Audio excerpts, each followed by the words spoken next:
Ici, nous avons un deuxième cas, donc l'énoncé, démontrer que si le quadrilatère ABCD est un parallélogramme. Donc nous avons toujours un quadrilatère ABCD et on nous donne quelques petites informations sur cette figure.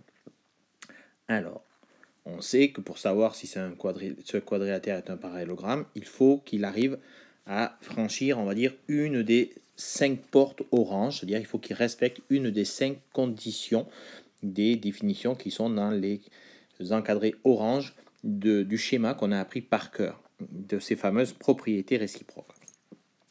Alors, qu'est-ce qu'on nous dit sur la figure? Sur la figure, on s'aperçoit que finalement que AB et DC ont la même mesure. Donc on s'aperçoit qu'on a deux côtés opposés de même mesure. Ah, des côtés opposés de même mesure, ça me dit quelque chose dans les définitions. Alors si je regarde, je me dis, ah, ici par exemple, j'ai si un quadrilatère non croisé a ses côtés opposés de même longueur, alors c'est un parallélogramme. Ah oui, mais on me dit ces côtés opposés. AB et DC sont bien deux côtés opposés de même mesure. Mais par contre, on ne me dit rien sur les côtés en bleu, là, qui s'appellent AD et BC.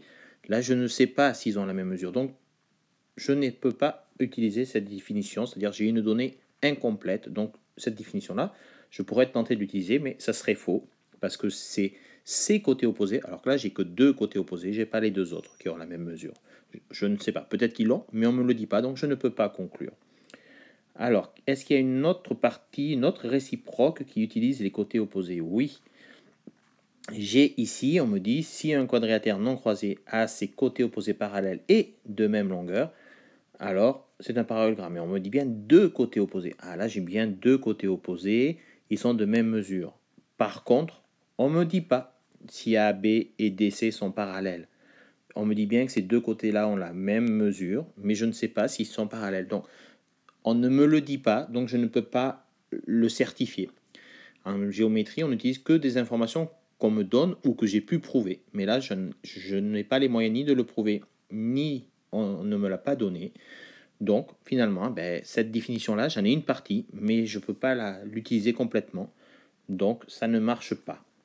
Au final, je m'aperçois que je ne peux utiliser aucune des autres, puisqu'on ne me parle pas de parallèles, on ne me parle pas des diagonales, et on ne me parle pas ou on ne me donne pas d'informations sur les angles. Donc, finalement, le quadrilatère ABCD ne présente aucune caractéristique, en tout cas suffisante, permettant de conclure qu'il est un parallélogramme.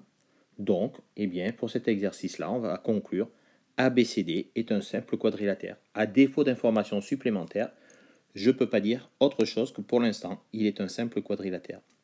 Voilà, donc là, il était important de voir un exemple où finalement, on ne peut pas franchir, je dirais, souvent j'appelle ça des portes jaunes, avec la serrure qui est la définition réciproque. Je n'ai aucune définition réciproque qui me permet d'ouvrir cette porte, donc je ne peux pas aller à la case parallélogramme, je reste à la case quadrilatère. Voilà, pour donner un peu une image, pour essayer peut-être de mieux comprendre pour certains. Donc ABCD est un simple quadrilatère.